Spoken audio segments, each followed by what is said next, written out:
Assalamualaikum warahmatullahi wabarakatuh. Perkenalkan, nama saya Alfa dari Prodi Teknik Informatika. Saya akan mempresentasikan tugas saya, yaitu mengenai suku anak dalam atau yang biasa disebut suku kubu. Suku anak dalam atau suku kubu atau juga dikenal dengan suku anak dalam merupakan penyebutan untuk masyarakat yang tinggal di kawasan hutan dataran rendah di wilayah Sumatera Tengah, khususnya Jambi. Penyebutan ini mengeneralisir dua kelompok masyarakat, yaitu orang rimba dan suku anak dalam batin Sembila. Kubu berasal dari kata ngubu atau ngubun dari bahasa Melayu yang berarti bersembunyi di dalam hutan.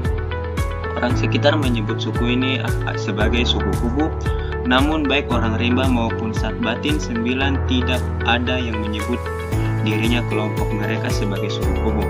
Oleh karena itu, panggilan ini kurang disukai karena bermakna proyeksi atau menghina.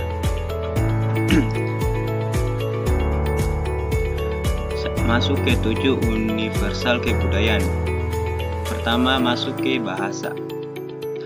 Bahasa orang kubu. Bahasa kubu adalah bahasa daerah yang dipakai oleh suku kubu yang berdiam di daerah pemukiman Sungai Jernih, Kecamatan Muara Rupit, di daerah pemukiman Sungai Jernih, Kecamatan Muara Rupit, di daerah pemukiman Simpang Bayat, Kecamatan Bayu Lincir. Dalam wilayah Provinsi Sumatera Selatan, bahasa kubu juga dipakai oleh suku kubu yang mendiami daerah Lubuk Legis di Kecamatan Bantakhari, daerah Air Hitam, Bangko, serta Sungai Reba di dalam kawasan Provinsi Jambi.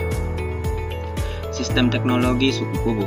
Sistem teknologi suku kubu relatif sederhana karena peralatan yang mereka gunanya umumnya berhubungan dengan kegiatan pertanian, berburu, menangkap ikan, dan membangun rumah panggung. Sistem pencarian suku kubu. Mata pencariannya kebanyakan adalah meramu hasil hutan dan berburu. Senjata yang digunakan antara lain lembing kayu, tombak bermata besi, dan parang. Walau banyak yang dari mereka sekarang telah memiliki lahan karet dan pertanian lainnya. Untuk suku kubu anak dalam batin Sembilan yang tinggal menetap di daerah rawa Rupit dan Musi, rakitan di sana banyak menguntungkan hidup di persawitan, bahkan ada yang mencuri hasil persawitan sekitar.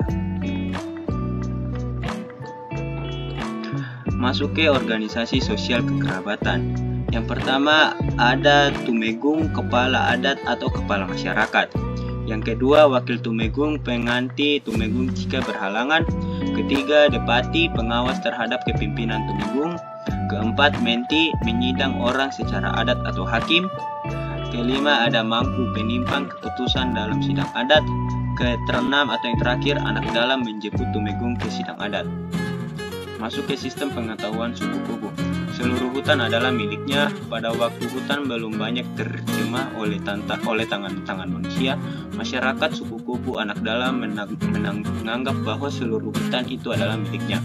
Pengetahuan dan konsep tentang perwilayah ini tertuang dalam satu ungkapan yang berbuai, pataling, rongga, hingga pelai puncak.